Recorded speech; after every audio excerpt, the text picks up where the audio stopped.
Alhamdulillah, wassalatu wassalamu ala rasulillah Sayyidina Muhammadin wa ala alihi wa sahbihi wa mawala, amma ba'd. Dan yang menunjukkan kepada jalan Allah yang maha menang lagi maha terpuji. Maksudnya wa yarul ladzina itu di dalam tafsirnya artinya walikayyaro ahlul ilm wal iman, agar supaya melihatlah ahli ilmi wal iman, orang-orang yang mempunyai ilmu dan orang-orang yang beriman, anna hadzal Quran, bahwa Quran ini alladzi ja'ahum bi khatamun nabiyyin, yang telah didatangkan kepada mereka oleh penghabisan para nabi, yakni Nabi Muhammad sallallahu alaihi wasallam, itu huwal haqqu, adalah benar, alladzi la ya'tihil batilu, yang tidak didatangi oleh sesuatu yang batal, yang salah. Wa annahul kitabul hadi ila siratil mustaqim, dan bahwa Al-Quran itu adalah kitab yang memberi petunjuk kepada jalan yang lurus.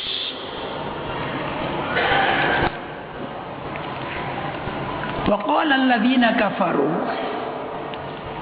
dan berkatalah orang-orang yang kafir, yang tidak percaya kepada Nabi, kepada Al-Quran, hal nadullukum, maukah kalian kami beritahu, ala rajulin, kepada seseorang atau akan seseorang, seorang laki-laki, yunabbiukum, yang memberitakan kepadamu sekalian, idza muzziqtum, apabila kalian sudah dihancurkan besok,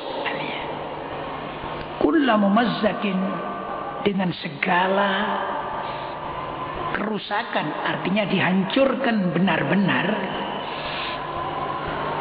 Innakum, sesungguhnya kalian itu, lafi khalqin jadid, pasti dijadikan makhluk lagi, artinya pasti di dalam makhluk yang baru, yang dimaksud dihidupkan kembali. Begitulah ucapan orang-orang kafir kepada teman-temannya.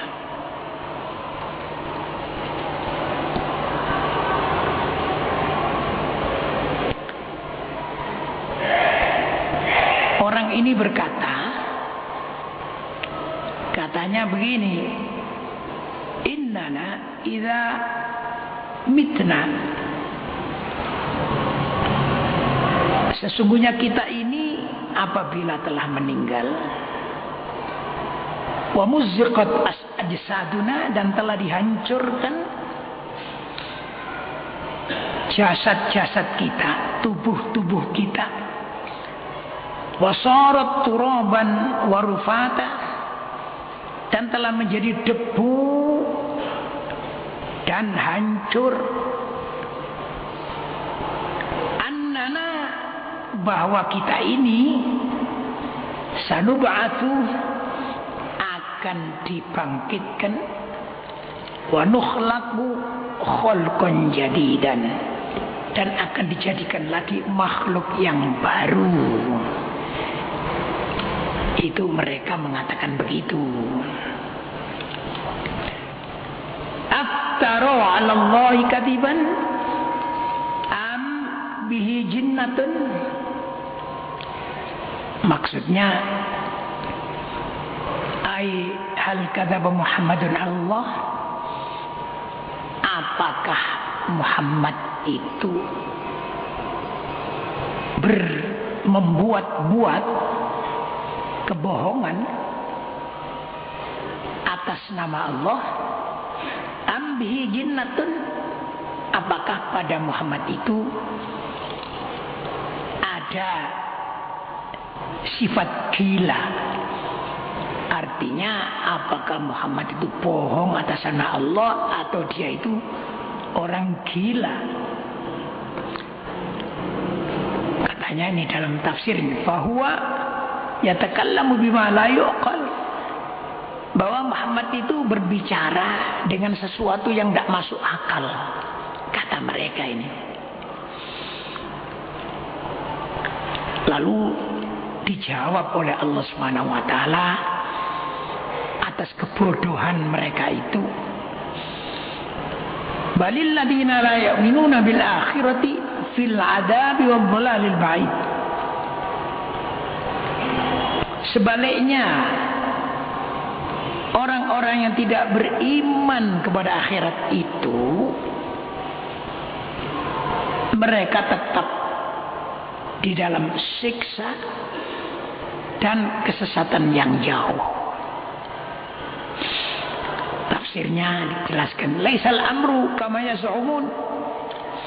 Soalnya bukan seperti dugaan mereka, anna Muhammadan bihi junun, bahwa Nabi Muhammad itu gila. Bal hum fi ikhtilalil aql, bahkan mereka itulah yang rusak akalnya. Oh ya itu dhalal, dan sangat tersesatnya. War rasulu fi ghayatil aqli wal kamal, sedangkan Rasulullah itu adalah punya akal yang sangat tinggi dan kesempurnaan.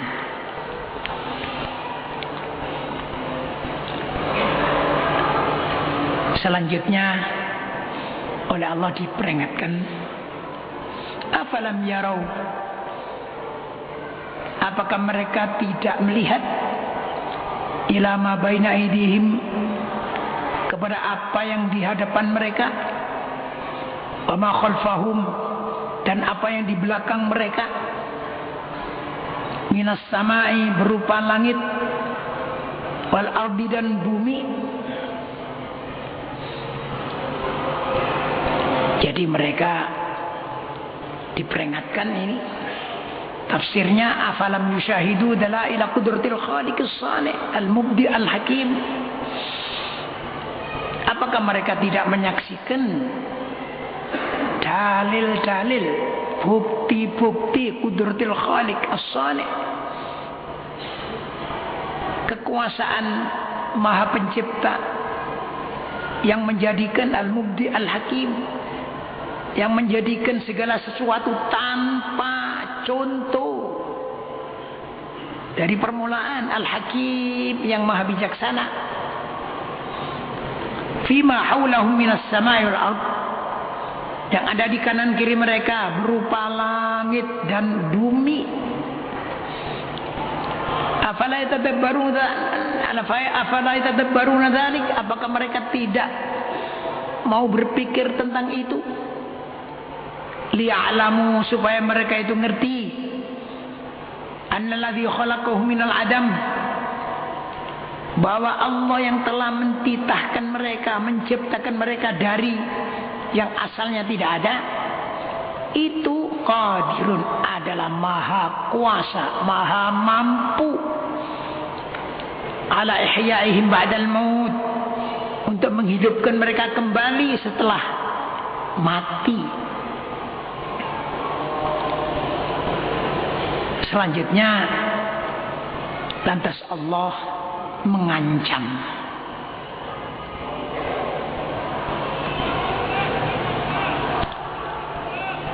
Ancaman Allah, inna sya' nakhsif bihimul arda aw nusqit alaihim kisafan minas sama'. Inna sya', kalau kami menghendaki, kami Allah menghendaki, nakhsib bihimul arda, kami benam mereka itu ke dalam bumi, tak blesno nang bumi, seperti Qarun dulu. Qarun dulu akhirnya dimasukkan ke dalam bumi dengan seluruh gudang-gudangnya, seluruh miliknya, dan orang-orang yang mengikutinya.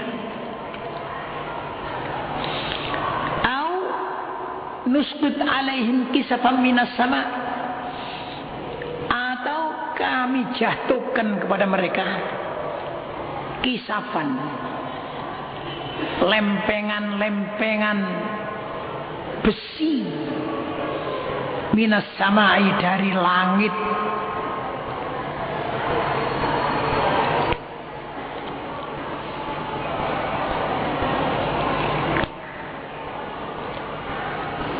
Seperti yang Allah perbuat terhadap kaumnya Nabi Syuaib.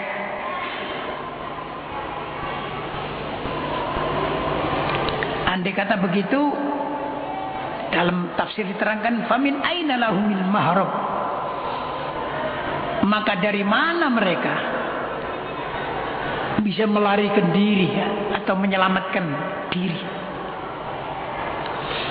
Inna fi dzalika laayatan likulli 'abdin munib, sesungguhnya dalam hal tersebut laayatan pasti menjadi ayat, menjadi bukti, menjadi tanda likulli 'abdin munib, bagi setiap hamba yang bertobat kepada Allah Subhanahu wa ta'ala.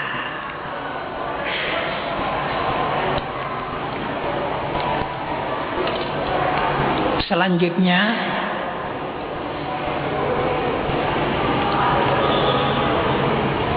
Allah bersabda menerangkan tentang Nabi Daud. Walaqad ataina Dawud minna fadla,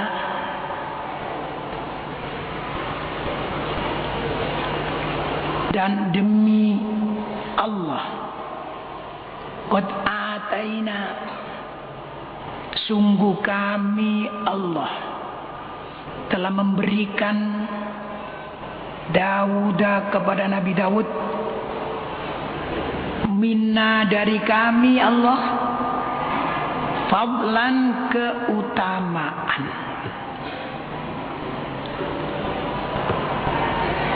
Yaitu Nabi Daud diberi keutamaan yang besar.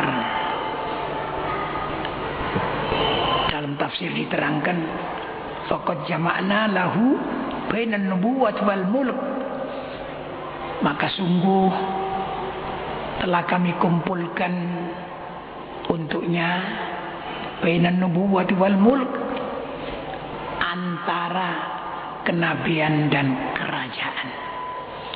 Jadi Nabi Daud itu diangkat jadi nabi, sekaligus juga diangkat jadi raja. Di samping itu, seperti di keterangan lain, Nabi Daud itu diberi suara yang indah sekali, yang merdu sekali. Kalau Nabi Daud itu membaca kitab Zabur, dilakukan,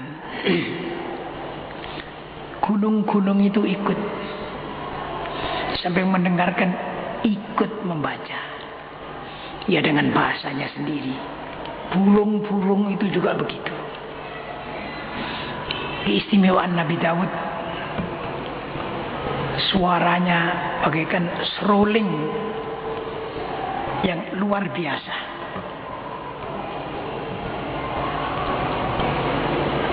Diterangkan dalam tafsirnya, fakana idza talazzabura, maka adalah Nabi Daud itu apabila membaca kitab Zabur, lam tabqa dabbatun illa istama'at li qiraatihi, tak ada binatang apapun illa stama'at li qiraati, kecuali mendengarkan bacaannya, wa bakat li bukaihi, dan ikut menangis kalau Nabi Daud itu menangis. Wa idza sabbaha tusabbihu ma'ahul jibal ar-rasiyat. Kalau Nabi Daud itu membaca tasbih, tusabbihu ma'ahul jibal, maka gunung-gunung semuanya membaca tasbih bersama beliau. Gunung-gunung ar-rasiyat yang tetap tegak, yang kuat, watuyurus sarihat, dan burung-burung yang terbang bebas, itu semua ikut bertasbih, ikut juga membaca apa yang dibaca oleh Nabi Daud.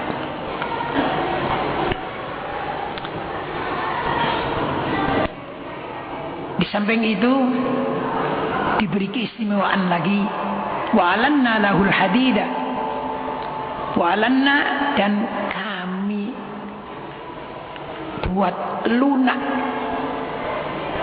lahu, bagi Nabi Daud, al-hadida, besi. Besi itu ditakdirkan oleh Allah Subhanahu wa taala lunak, seperti jenang, seperti bubur, ya. Jadi Nabi Daud itu akhirnya diberi ilham oleh Allah supaya membuat baju besi, baju perang, ya, baju kere orang mengatakan dulu.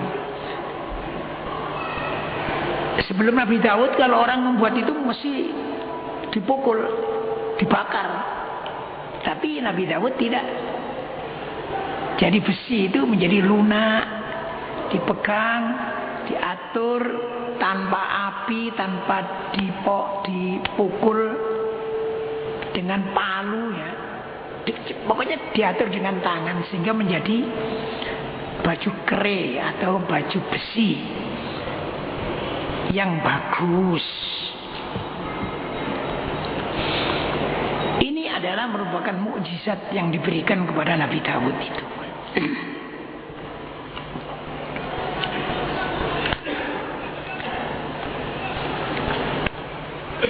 Perlu saya bacakan juga sedikit dari tafsir Sawi.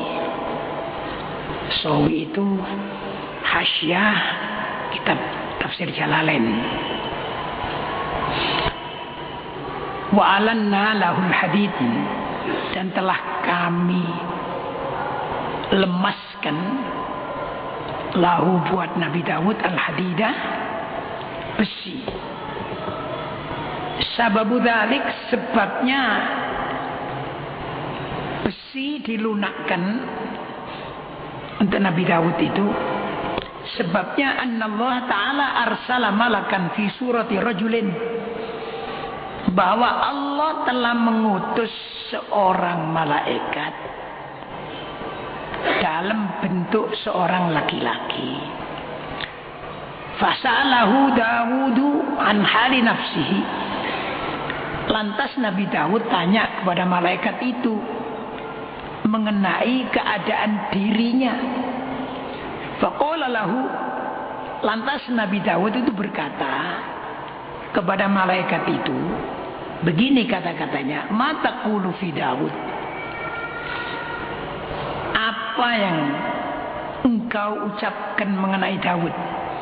Maksudnya bagaimana pendapatmu tentang Daud ini, tentang diriku ini? Faqala, lantas malaikat itu berkata, ni'ma huwa, alangkah bagusnya dia, yakni Nabi Daud, laula khoslatun fihi, andai kata tidak ada sesuatu hal yang ada padanya. Andai kata tidak ada khoslah, tidak ada satu persoalan, Beliau itu sangat bagus katanya. Faqala Daud, lantas Nabi Daud bertanya, "Mahia, apa perkara itu?" Qala, malaikat itu berkata, "Innahu ya'kulu wa yut'imu 'iyalahu min baitil mal." Dia, Daud itu katanya, makan dan memberi makan keluarganya dari Baitul Mal. Jadi dibayar oleh Baitul Mal. Ya sayangnya itu, sesungguhnya dia orang yang amat baik, cuma makannya, hidupnya ditanggung oleh Baitul Mal. Katanya. Fasa'ala Daud Rabbahu, lantas Nabi Daud memohon kepada Tuhannya, an yusabbibalahu sababan yastaghni bihi an baitil mal, agar supaya Allah membuat sebab yang dengan sebab itu ia tidak lagi memerlukan baitil mal.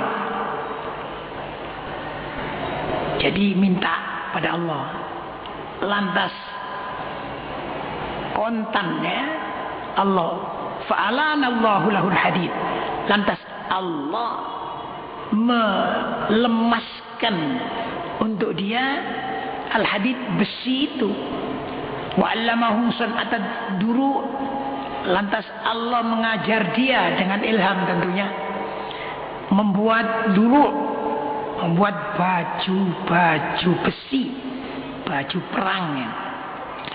Bahwa awwalu man ittakhadha, maka Nabi Daud itu adalah orang pertama yang membuat baju-baju perang, baju-baju besi. Wa kanat qabla dzalik safaih, dan adalah baju-baju perang itu sebelum itu berupa lempengan-lempengan. Jadi kalau orang mau perang itu ya bawa lempengan-lempengan besi ditaruh di mukanya begini, agar kalau kena panah, itu begitu dulunya. Tapi setelah Nabi Daud diberi pelajaran oleh Allah untuk membuat baju, dibuatlah baju itu, dibuat, dianyam seperti menganyam ya tenun gitu, diatur begitu rupa sampai bagus, bisa seperti baju begini. Ya, jadi bisa menjadi baju dipakai dan ringan, ya. Dan kalau ditembak oleh anak panah tidak bisa masuk ke dalamnya. Itu begitu. Dikatakan kana ya'malu kulla yaumin dir'an. Beliau itu membuat tiap hari itu satu baju besi ini. Wa yabi'uha bi 4,000 dirham, dan beliau jual dengan harga 4.000 dirham. Lantas dari hasil itu yunfiku, beliau membelanjakan untuk keluarganya, untuk dirinya. Wa yatasaddaqu minna, dan beliau bersedekah dari hasil itu. Falidha, oleh karena itulah qala sallallahu alaihi wasallam, Rasulullah SAW bersabda, sabda Rasul begini, wa kana Dawudu la ya'kulu illa min amali yadihi, dan adalah Nabi Dawud itu tidak makan kecuali dari hasil kerja tangannya, ya itu yang paling baik. Jadi tidak cari bayaran lah, kerja dengan tangan, kerja sendiri untuk dimakan dan juga untuk sedekah.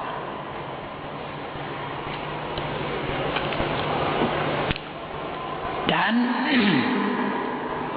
besi itu di tangan beliau itu kal ajin, seperti ajin. Tahu ajinnya? Jenang, koyok jenang. Apa bahasa Indonesianya jenang? Jenang ya? Apa? Jenang apa bubur? Kayak jenang, ya. Karena kayak jenang. Jadi ya dibuat apa saja menurut kehendak beliau, tanpa api, tanpa alat, ya, tanpa dipukul. Beliau membuat sabiqat, baju-baju besi yang banyak sekali. Inilah keistimewaan yang diberikan kepada Nabi Daud. Nabi Daud itu diterangkan di sini, wa qaddir fis sardi wa'malu sholihan. Wa qaddir, dan berilah ukuran fis sardi, di dalam menganyam baju itu supaya diukur yang baik. Ini ada dua pengertian. Ada yang dalam tafsir menerangkan waqaddir fis sardi, dan berilah ukuran di dalam membuat itu. Jangan dihabiskan waktu untuk itu. Selainnya itu, yaitu supaya dipakai ibadah. Jadi membuat sekadarnya untuk kepentingan hidupnya, sisanya waktu untuk ibadah. Ini ajaran. Kita juga begitu. Sebaiknya kalau bekerja ya untuk kepentingan hidup ini. Jangan seluruhnya habis hidupnya untuk bekerja, itu enggak. Sisanya itu untuk ibadah. Lantas keluarganya diperintah oleh Allah, wa'malu, dan beramallah wahai keluarga Daud, ya, sholihan, amal soleh. Ini bima ta'maluna basir, sesungguhnya aku Allah terhadap apa yang kalian lakukan itu basir, maha mengetahui. Faujazikum bih, lantas kami akan membalas kalian. Itu begitu ya. Jadi diterangkan dalam tafsir ini, keluarga itu jangan cuma menggantungkan diri pada bapaknya ya, karena bapaknya itu punya kedudukan, punya kekayaan ya. Jadi anaknya itu, keluarganya itu semua usah jadi bapak, pokoknya bapak sugih kok aku, tidak begitu. Disuruh amal juga, ya, suruh bekerja dan beramal soleh seperti bapaknya itu. Begitulah di dalam tafsir ini diterangkan. Ya, mudah-mudahan apa yang diterangkan ini bermanfaat kiranya. Saya kira sampai di sini aja kita cukupkan. Bersambung ya. Rabbana taqabbal minna innaka antas samiul alim wa tub alaina innaka antat tawwabur rahim. Rabbana atina fid dunya hasanah wa fil akhirati hasanah wa qina adzabannar wa adkhilnal jannata ma'al abrar ya aziz ya ghaffar ya rabbal alamin. Allahumma khtim lana bil iman wa sallallahu alaihi wasallam Muhammad wa alihi washabihi ajmain walhamdulillahi rabbil alamin. Al-Fatihah.